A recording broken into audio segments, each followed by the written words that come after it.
Hello बच्चों, स्वागत है आपका गवर्नमेंट एग्जाम्स अड्डा में। बच्चों, इस वीडियो में हम बात करेंगे सीबीएसई के कंपार्टमेंट एग्ज़ाम के बारे में कि कंपार्टमेंट एग्ज़ाम होगा या नहीं होगा। नहीं होगा तो क्या होगा, कैसे आप लोगों को पास कर सकती है सीबीएसई, या अगर एग्ज़ाम होगा तो इसके लिए आप किस तरीके से तैयारी करें, क्या पढ़ना है, कितना सिलेबस आएगा, क्वेश्चन पेपर कहाँ से बनता है, कैसे कॉपी चेक होती है, हार्ड होती है, इजी होती है, कितने बच्चे पास होते हैं, रिज़ल्ट कैसे आता है, एडमिट कार्ड कैसे आता है, मार्कशीट कैसे मिलती है। ये पूरी जानकारी आपको इस एक वीडियो में मिलेगी।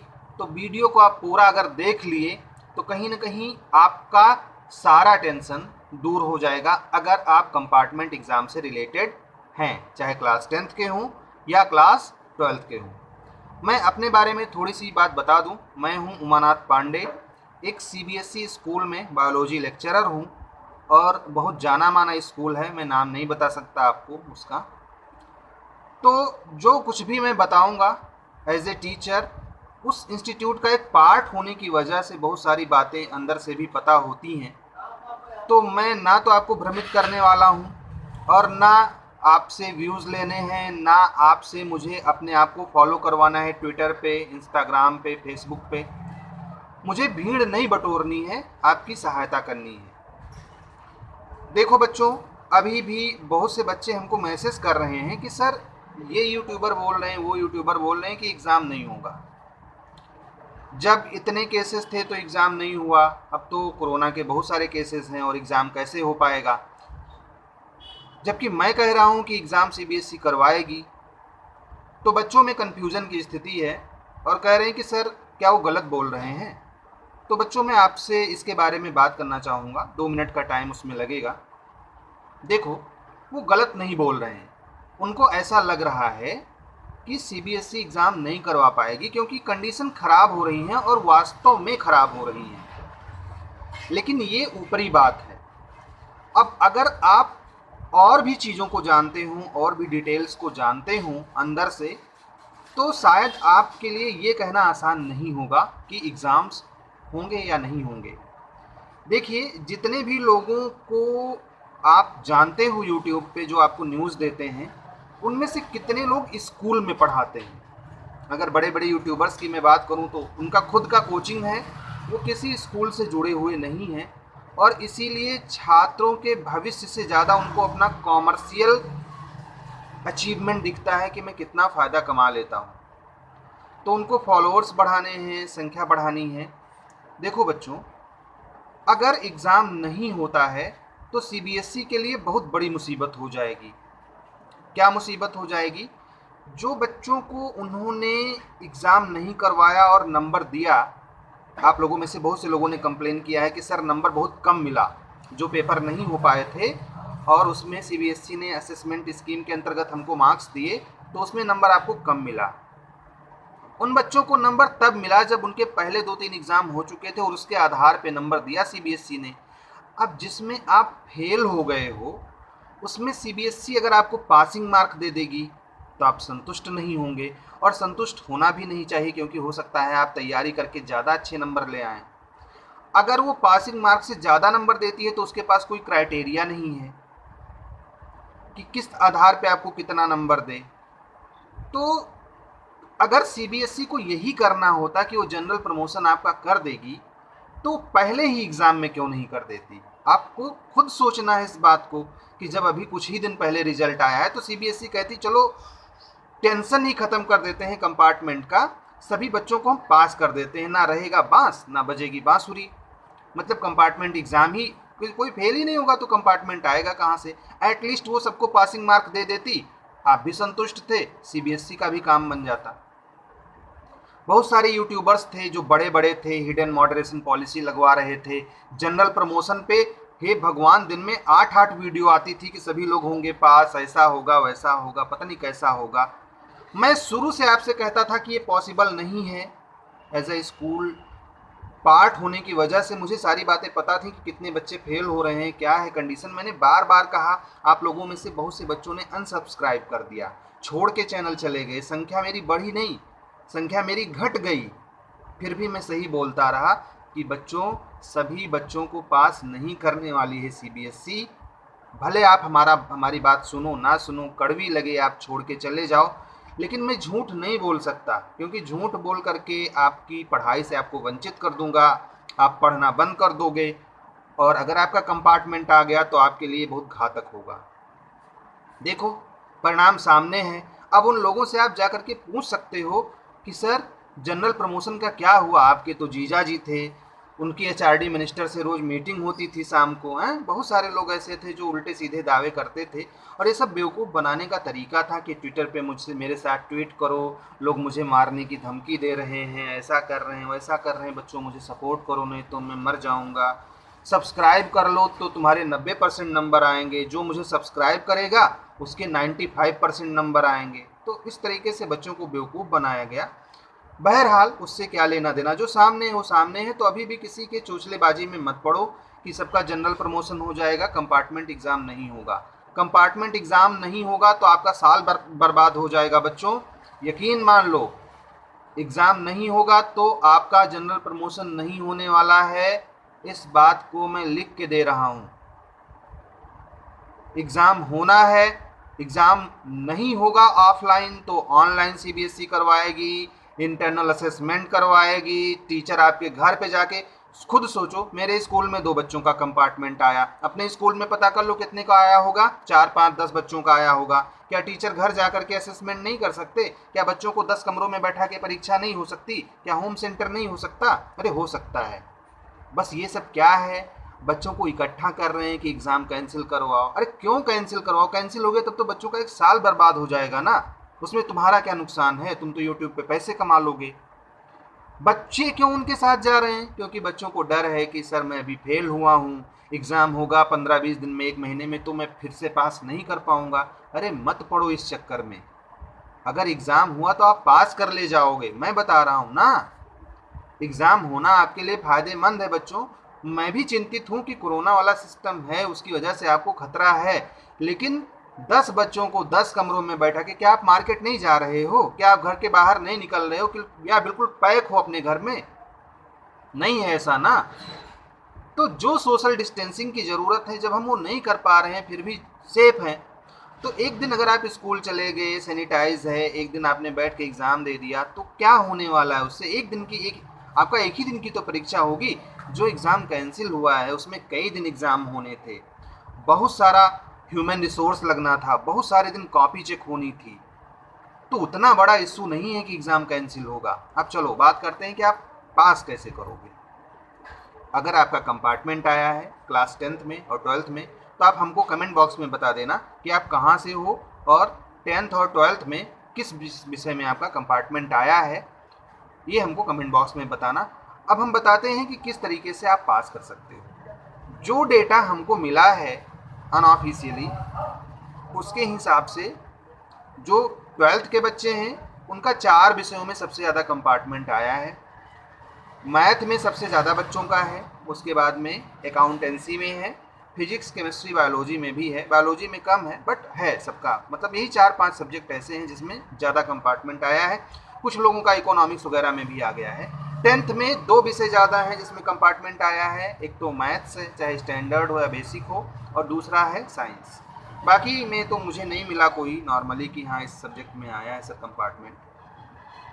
अब हम बात कर रहे हैं, इस बात को बहुत ध्यान से सुनना, और ये जो 4-5 मिनट आने वाले जो हैं जिसमें मैं बात करने वाला हूँ, ये आपके लिए इतना इम्पॉर्टेंट है कि आप इसकी वजह से कंपार्टमेंट एग्ज़ाम पास कर ले जाओगे। मैं इतनी गारंटी के साथ इसलिए कह रहा हूँ क्योंकि मैं बहुत सालों से इन बच्चों के साथ में काम कर रहा हूँ, मुझे उनकी साइकोलॉजी पता है, किस तरीके से उनको गाइड करना है कि वो पास हो जाएं। हमारे साथ ग्रुप में बहुत से बच्चे जुड़े थे जो हमारे ऑनलाइन सपोर्ट ग्रुप का हिस्सा थे, इतने बच्चे पास हुए हैं। समझ लो बायोलॉजी में एक बच्चा इतना कमज़ोर था और 100 में 100 मार्क्स उसको मिले हैं। तो बस एक सही गाइडेंस मिल जाए, सही तरीके से आप पढ़ो, तो अब कैसे करना है आपको मैं वो बताता हूँ। अभी आपके पास में जितनी भी किताबें हैं उनको आप उठाइए, उसमें से सिर्फ एक किताब निकाल लीजिए NCERT की। आपका कोई भी सब्जेक्ट हो, कोई भी क्लास हो, मैं जो तरीका बता रहा हूँ ये तरीका काम करता है और 100% काम करता है। काम ना करेगा तो मुझसे बताइएगा। उस सब्जेक्ट की जिसमें आपका कंपार्टमेंट आया है, सभी किताबें निकाल लो उसमें से एक बुक अलग कर लो NCERT की, इसी बुक से आपका क्वेश्चन पेपर बनता है। क्वेश्चन पेपर इजी बनता है, आपके मेन एग्जाम जैसा नहीं रहेगा, इजी क्वेश्चन पेपर आएगा, तो डरो मत, बहुत ही आसानी से आप उसको सॉल्व कर लेंगे। मतलब एकदम हलवा भी नहीं रहेगा, बट मेन एग्जाम से टफ नहीं रहेगा, इजी रहेगा। तो सिर्फ NCERT की बुक रख लो, बाकी बुक को कहीं झोले में रख के कहीं अलग रख दो, उसको आपको नहीं पढ़ना है। NCERT की बुक में वो चैप्टर उठाइए, अभी फिलहाल आप टेंशन में होंगे, आप इधर उधर बहके होंगे, आपको डर होगा कि अरे सर 1 साल तैयारी किए फिर नहीं निकाल पाए, चाहे कंपार्टमेंट 2 रहा हो या आप रेगुलर स्टूडेंट रहे हों, तो अब 1 महीने में हम 1.5 महीने में कैसे एग्ज़ाम निकाल लेंगे। तो देखो बच्चों, एग्ज़ाम निकालना बहुत आसान है, कुछ बेसिक स्टेप्स को फॉलो करो। एग्ज़ाम होना है ये तय है, एग्ज़ाम नहीं होगा तो जनरल प्रमोशन की तो कोई संभावना ही नहीं है, वो नहीं होना है। NCERT की बुक में वो चैप्टर उठाओ जो आपको सबसे इजी लग रहा हो, 1 दिन पढ़ो, 2 दिन पढ़ो, उसके बाद में 10 मिनट 15 मिनट बैठ के सोचो और ये देखो कि कितना % आपकी समझ में आया है। अगर आपकी समझ में 70% या उससे ज़्यादा आया है तो आप रिपीट अभी मत करना उस चैप्टर को। अब आपको उसमें एक्सरसाइजेज जो दी गई हैं, छोटे छोटे प्रश्न होंगे, कुछ बड़े होंगे, कुछ बहुत बड़े होंगे, उनको टाइम रहते उसी चैप्टर का सॉल्व करना है। जो चैप्टर आपने पढ़ा है सोचना है, मतलब चाहे आप लिख के सॉल्व कर लो या सोचो कि अगर इसका आंसर हमको लिखना हो तो क्या मुझे पता है। अगर आपको 10 में से 7 प्रश्नों के उत्तर ऐसा लगता है कि आपको पता है, तो वो चैप्टर कंपार्टमेंट एग्ज़ाम के लिए आपका तैयार है। देखो बच्चों, पूरा सिलेबस कवर करने के चक्कर में मत जाना, आप नहीं कवर कर पाओगे तो क्या होगा, थोड़ा इसमें से पढ़ोगे, थोड़ा उसमें से पढ़ोगे, और क्या पता चला जो छोड़ दिया वहीं से क्वेश्चन बन गया, तो आपके पास होने की गारंटी नहीं है। इसीलिए जो चैप्टर पढ़ो उसको ठीक से पढ़ो कि इसमें से जितने क्वेश्चन आएंगे वो कहीं बाहर के नहीं होंगे, उसको मैं कर लूँगा या कर लूँगी। तो जितना % आपने पढ़ा है 2 बार 3 बार आप सॉल्व करके देखिए। अगर आप मैथ्स के हो या आपके न्यूमेरिकल क्वेश्चंस हैं तो जितने ऑप्शनल एक्सरसाइजेज हों उनको भी सॉल्व कर लेना। उसमें से बहुत सारे क्वेश्चंस इस बार पूछे गए थे, बच्चों को इस बारे में बताया भी गया था पहले भी कि वहाँ से क्वेश्चंस आएंगे। रही बात MCQ की, जो 1 नंबर के छोटे छोटे क्वेश्चंस आते हैं ऑब्जेक्टिव टाइप के, वो कहाँ से बनते हैं ये जान लो। जो समरी दिया होता है चैप्टर का लास्ट में, वहीं से मल्टीपल चॉइस क्वेश्चंस बनाए जाते हैं। हम लोगों ने जो कोर्स तैयार किया है उसमें भी इसको समाहित किया है, और उसमें भी जब बच्चों को हम गाइड करते हैं तो हमने उसमें बताया है, इस बारे में डिटेल में बताया हुआ है। तो MCQs वहाँ पे आपको मिल जाएंगी, उसको पढ़ लो। और हर तीसरे दिन याद रखना, जो चैप्टर आपने किया उसको तीसरे दिन पूरा पढ़ना है, रिवाइज करना है। पूरा सिलेबस आपको कंप्लीट करने के पीछे नहीं भागना है। हो जाएगा तो बहुत अच्छी बात है, नहीं हो पाता है तो आपको जितना पढ़ना है एक तरफ से पढ़ते चलना है। पहले इजी वाले चैप्टर 2-4 दिन पढ़िए, जब मन लगने लगे पढ़ने में तो थोड़ा सा टफ वाले चैप्टर पढ़ना शुरू करिए या एक तरफ से पढ़ना शुरू करिए। आप यूनिट वाइज पढ़ो, चैप्टर वाइज पढ़ो, जिस यूनिट को छुओ उसको अच्छे से कर लो। अगर आपका 70% भी सिलेबस कंप्लीट हो गया तो मोर देन 70% आप थ्योरी में ले आओगे, क्योंकि पेपर इजी आता है, लीनियंटली चेक होता है। जब मेन एग्जाम के साथ में, जैसे जिसका 2nd कंपार्टमेंट रहा होगा वो बोर्ड एग्जाम के साथ में पेपर दिए तो उनकी कॉपी अलग नहीं थी, लेकिन बच्चों जब आप कंपार्टमेंट एग्जाम दोगे तो आपकी कॉपी तो जाएगी ना। तो सभी टीचर्स को पता है बच्चों का कंपार्टमेंट है। अब चाहे उनके कंपार्टमेंट के बच्चे हों या किसी और के कंपार्टमेंट के बच्चे हों, सबके साथ सहानुभूति होती है। तो जब भी कॉपी चेक की जाती है तो एग्जामिनर्स, अगर उनको ये पता है कि कंपार्टमेंट के बच्चे हैं, तो लीनियंटली चेक करते हैं और कहीं ना कहीं आपको पास करने के बारे में सोचते हैं कि कैसे भी करके इसको पास तो कर ही देना है। फिर भी बहुत सारे बच्चे फेल हो जाते हैं। क्यों फेल होते हैं? जिस दिन रिजल्ट आया 3-4 दिन तो शॉकिंग है, क्योंकि पहले से एक्सपेक्ट नहीं किए या उसको स्वीकार नहीं कर पाए कि हाँ मेरा रिजल्ट ऐसा आया। कभी कभी घर वालों का सपोर्ट नहीं मिलता, वो लोग ऊपर से चढ़ लेते हैं, डांटते हैं, समझाते नहीं हैं। बच्चों को ये लगता है हमारे सभी बच्चे हमारे क्लास के पास हो गए, अगल बगल वाले पास हो गए, ये लोग हमको देखेंगे तो 6-7-8 दिन वो घर से ही नहीं निकलेंगे, बड़ा टेंशन है, पढ़ाई के बारे में तो सोचना बंद, जिसने कह दिया कि एग्ज़ाम नहीं होगा वैसे पास हो जाओगे उसके पीछे हो लिए, हाँ सर जी हमको पास करवा देंगे, मेरे पास इतना आ रहा है रिक्वेस्ट सर मुझे पास करवा दीजिए, इतना पैसा ले लीजिए। तो बच्चे दूसरी रास्ते पे जाने लगते हैं, मतलब वो शॉर्टकट ढूंढते हैं कि कैसे भी करके एग्ज़ाम ना देना पड़े और मैं पास हो जाऊं, जबकि ये रास्ता सही नहीं है और ना ये पॉसिबल है। तो एग्ज़ाम आपको देना पड़ेगा, आप पढ़ना तुरंत शुरू कर दीजिए, अगर आपने नहीं शुरू किया है तो पढ़ाई शुरू कर दीजिए, जितने चैप्टर्स पढ़िए ढंग से पढ़िए। तो एनसीईआरटी की बुक को आपको ख़त्म करना है, अगर आप ख़त्म कर ले जा रहे हैं बहुत अच्छी बात है। अब मान लिया आपने एनसीईआरटी की बुक पढ़ के ख़त्म कर ली, आपका अच्छा भी है, तो आप सोचोगे कि दूसरा क्या पढ़ें सर।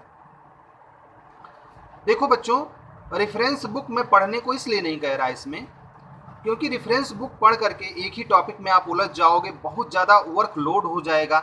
इसमें जितना ज़्यादा आप लिख के अभ्यास कर पाएँ उतना ज़्यादा लिख के करें। और अगर आपको अच्छा मटेरियल नहीं मिल पा रहा है तो अपने फ्रेंड से ले लो, उनका नोट्स ले लो।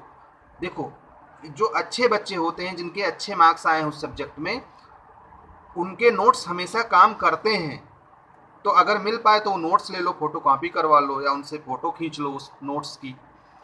किसी अच्छे टीचर को ढूंढ लो, मोहल्ले में हों, किसी स्कूल के हों, सरकारी स्कूल के हों, प्राइवेट के हों, कहीं के भी हों, और जब उनके पास में जाओगे ना, जो टॉपिक समझ में नहीं आया तो ज़रूर बता देंगे। अब कोचिंग तो बंद है बेटा, ऑनलाइन जो चला भी रहे हैं पता नहीं कैसे क्या कर रहे हैं वो लोग, वही जाने ऑनलाइन कैसे पढ़ाई हो रही है, आप लोग जान रहे हो। ऑफलाइन कोचिंग बंद है, ऑफिशियली कोई चला नहीं रहा है, जो चोरी छुपे चला भी रहे हैं वहाँ जाने में खतरा है। तो कोचिंग वाले तो मिलेंगे नहीं, टीचर्स को ढूंढो, टीचर्स को पकड़ो या अपने फ्रेंड्स को बुलाओ जो पास हो गए हों, अच्छे नंबर जिनके आए हैं, और उनके साथ में रहो, उनकी हेल्प से आपको अच्छे नंबर मिलेंगे। अब कोई भी गाइड करने वाला नहीं है, फ्रेंड्स नहीं है, टीचर दूर हैं या वो गाइड नहीं करना चाह रहे, स्कूल में भी आप सेटिस्फाइड नहीं हो, तो मेरा व्हाट्सएप नंबर दिया हुआ है, आप वहाँ पे एक बार संपर्क कर लेना, डिस्क्रिप्शन में वीडियो के दिया हुआ है। और वहाँ पे हम लोग एक कोर्स प्रोवाइड करते हैं। नॉर्मली कोर्स लेने वालों में 80 से 90% बच्चे पास हो जाते हैं, ये ऐसा आज तक का रिकॉर्ड रहा है। मैं कह नहीं रहा कि आप लो उसको, लेकिन अगर आप चाहो तो उसको भी ले सकते हो, ये आप पे डिपेंडेंट है। अगर कोई हेल्प आपको मिल जा रही है तो इधर आने की ज़रूरत आपको नहीं है। इस तरीके से अगर आपने पढ़ाई कर ली, एक महीने तक मान लो कि ये दुनिया जहान, टीवी, मोबाइल, गेम कुछ भी आपके लिए नहीं है। लोगों के ताने, लोगों की बातें आपके एक कान में घुसनी चाहिए और उसी कान से निकल जानी चाहिए, दूसरे कान तक पहुंचनी ही नहीं चाहिए। अगर ये एक महीना, 1.5 महीना आपने इस तरीके से बिता लिया तो ये जो कंपार्टमेंट का कलंक है ये धुल जाएगा। कंपार्टमेंट की मार्कशीट में कंपार्टमेंट एग्ज़ाम भले लिखा रहे कि कंपार्टमेंट से आप पास हुए हो, लेकिन उसका कोई मतलब नहीं है, कोई इफेक्ट निगेटिवली आपके कैरियर पे होने वाला नहीं है। तो ये काम तो बिल्कुल कर लीजिए। और अगर आपको ऐसा लगता है कि आपके पेपर बहुत अच्छे गए थे, 2, 3, 4, 5 नंबरों से आया है कंपार्टमेंट, बहुत से बच्चों का 1 नंबर से आ गया है, तो आप रीवेरिफिकेशन के लिए अप्लाई कर दो ना। मैं तो पहले भी कहता था कि बच्चों को ग्रेस मार्क्स या जो भी है ज़रूरी नहीं है कि मिल जाए, जब आपको ग्रेस मार्क्स मिला ही होता तो 1 नंबर से आप क्यों पास हो जाते। बहुत सारे टीचर्स पे डिपेंडेंट था कि वो दे रहा है या नहीं दे रहा है। तो बच्चों आप तैयारी में जुट जाओ और आप पास कर ले जाओगे। कोई भी एग्ज़ाम 3 दिन में, आप सोचो 3 दिन में आपका पूरा सिलेबस रिवाइज हो जाता था। जब 3 दिन बाद एग्ज़ाम होता था, आज एक पेपर हुआ, 3 दिन बाद दूसरा पेपर है, वो रिवाइज हो जाता था। तो आपके पास तो 1.5 महीने है ना, अच्छे से रिवाइज कर ले जाओगे। और फिर भी कोई दिक्कत हो, किसी भी सब्जेक्ट में समस्या हो, तो उसका पूरा मटेरियल हमारे पास में है, हमसे संपर्क कर लेना। ये आपके जीवन का एक टर्निंग पॉइंट होगा और आप निश्चित रूप से अच्छे नंबरों से पास हो जाओगे। वैसे भी हमारी बहुत सारी शुभकामनाएं आपके साथ में हैं और मुझे उम्मीद है कि आप इस बार पास हो जाओगे। तो बस एग्ज़ाम कैंसिल करवाने के पीछे मत भागो, एग्ज़ाम को फेस करो, उसको पास करो, अगले क्लास में एडमिशन लो। और सीबीएसई कब फॉर्म निकालेगी ये भी सुन लो। सीबीएसई के ऊपर इस बात का दबाव है कि जो बच्चे 12th में फेल हो गए हैं कंपार्टमेंट में, उनको एडमिशन भी लेना है पास करके। तो नॉर्मली जब रिजल्ट आता है 20-25 दिन में डेट्स आ जाती हैं, तो अभी तो कुछ दिन बीता है। पिछले साल 2 और 7 मई को रिजल्ट आया और 20 के बाद में, मतलब 25 मई के आसपास जाकर के डेट कंफर्म हुआ कि एग्ज़ाम्स कब होंगे या फॉर्म आया। तो अभी टाइम है, सीबीएसई डिसाइड करेगी। और 12th की वजह से उनके ऊपर प्रेशर है और वो जल्दी ही इसके बारे में नोटिफिकेशन निकालेगी, तो परेशान मत हो, एग्ज़ाम होगा और एग्ज़ाम आपको देना भी चाहिए, उससे आपको अच्छे नंबर मिल जाएंगे। और जब आप एक बार इसको पास कर ले जाओ तो अगली बार इम्प्रूवमेंट दे करके और विषयों में भी अपने मार्क्स बढ़ा लेना। अगर 2 विषय में कंपार्टमेंट आया है तो जो मेन विषय है आपका उसमें कंपार्टमेंट दे दीजिए और आप पास हो जाएंगे। तो बच्चों फिलहाल इस वीडियो में इतना ही। वीडियो थोड़ा सा लंबा हो गया है, लेकिन आपके काम का है तो आपको देखना तो पड़ेगा ही। अब आपने देख लिया है और आपको लगता है कि आपके काम का वीडियो था, तो अपने दोस्तों में इसको शेयर कर दीजिए। और लाइक सब्सक्राइब करने की बात तो मैंने अब कहना छोड़ दिया है, ये आप पे डिपेंड करता है कि आपको क्या करना है। ठीक है बच्चों, all the best, may God bless you, thank you for watching.